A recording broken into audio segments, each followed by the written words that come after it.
Hola, ¿qué tal? Mi nombre es José Heriberto Anguiano González. Soy estudiante de Derecho en la Universidad Virtual del Estado de Guanajuato. Mi matrícula es 21009-254. Actualmente estoy cursando la asignatura de Derechos Humanos en el ámbito internacional. Mi asesora es la maestra Diana Patricia Orcasitas Hernández.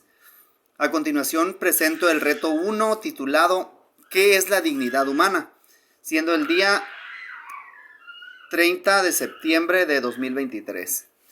La dignidad humana es un concepto muy ambiguo porque es una palabra con un sentido muy amplio. Como lo menciona Manuel Atienza, es muy difícil e impreciso dar una definición de dignidad humana porque contempla diversos aspectos y valores.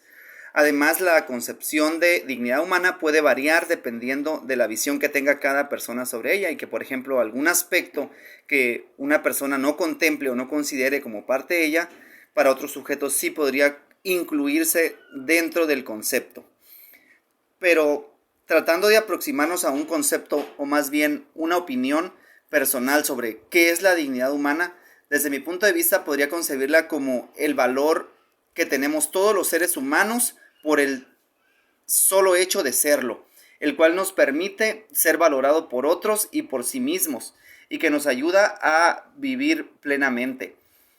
Es algo que nosotros nos reconocemos que podemos ser y vivir sin la necesidad de agradar a los demás o de cumplir con las exigencias de algo.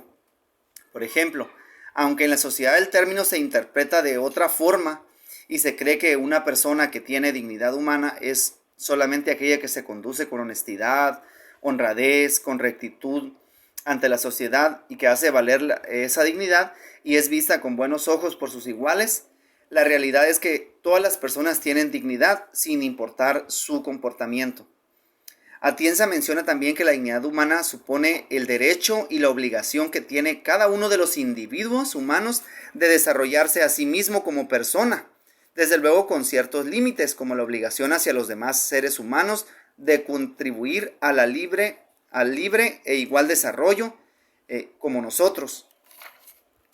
El autor del video señala, por ejemplo, que para Tomás de Aquino y Kant, quienes conciben a la dignidad humana como un valor intrínseco del individuo, algo que la sociedad o una tercera persona no es quien nos la otorga o quien nos va a decir si tenemos o no dignidad humana, sino que el propio individuo tiene ese valor. Pero sí es importante mencionar que las demás personas tienen la obligación de reconocer la dignidad humana de sus pares y desde luego a sí mismos. La dignidad humana es lo que hace posible o debería hacer posible que no existieran vejaciones o prácticas que vulneren el valor de los seres humanos. Atienza dice que la dignidad humana, supone terminar con la humillación del hombre. Es decir, no debería existir humillación para el hombre por el simple hecho de que tiene dignidad humana. Para Kant, la dignidad humana supone que no podemos tratarnos ni a nosotros mismos simplemente como instrumentos para lograr algo. Ahora, me cuestionan cómo se relaciona la dignidad humana con la noción de derechos humanos. Pues partamos en primer lugar de lo que menciona el estudioso, que el fundamento de todos los derechos se encuentra en la dignidad humana.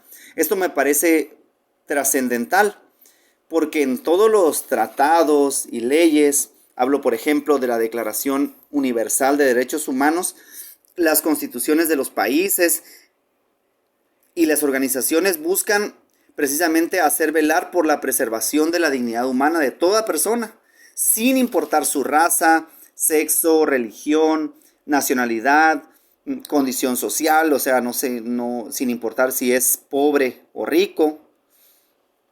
Entonces, para velar por esa dignidad se estatuyen los derechos humanos, que tienen una característica que es interdependencia. Todos los derechos humanos se relacionan entre sí y si se ve afectado uno, se ven afectados los demás. Entonces, esos derechos vienen a abonar a lo que es el respeto de la dignidad humana.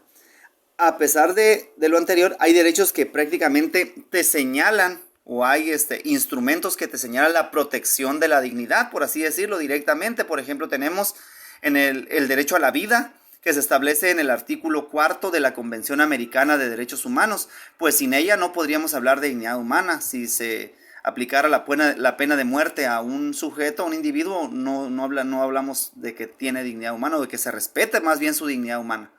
El derecho a la integridad personal, también en el artículo 5 de la misma convención, que señala el derecho que toda persona tiene a que se respete su integridad física, psíquica y moral. Así como la prohibición de la tortura, los tratos crueles, inhumanos o degradantes, la prohibición de estos, que sin duda están estrechamente relacionados con la protección de la dignidad de los seres humanos. El artículo 6 también del mismo ordenamiento prohíbe la esclavitud y las servidumbres, las cuales pues no son dignas de ninguna persona y que actualmente en la mayoría de los países están abolidas. En la Constitución mexicana, por ejemplo, en nuestro ordenamiento jurídico interno mexicano, tenemos el artículo 1 que establece la libertad y la dignidad de todos los mexicanos, y así podemos mencionar diversos ordenamientos que señalan derechos que definitivamente surgen de la dignidad humana, que debe ser protegida. Y desde luego se incluyen, por ejemplo, la reparación del daño y sanciones para que cuando se vulnere un derecho, cuando se invada o se perjudique la dignidad humana, haya esa reparación, esa sanción para quien lo viole la dignidad, ya sean particulares o las propias autoridades también, que muchas veces recordemos que las autoridades son a veces las que violan a veces los derechos humanos también. Entonces sí, en conclusión, sí hay una estrecha relación entre la dignidad humana y los derechos humanos, pues la finalidad de estos últimos es salvaguardar la dignidad de todos los seres humanos en la faz de la tierra. Y sería todo, es cuanto, muchas gracias.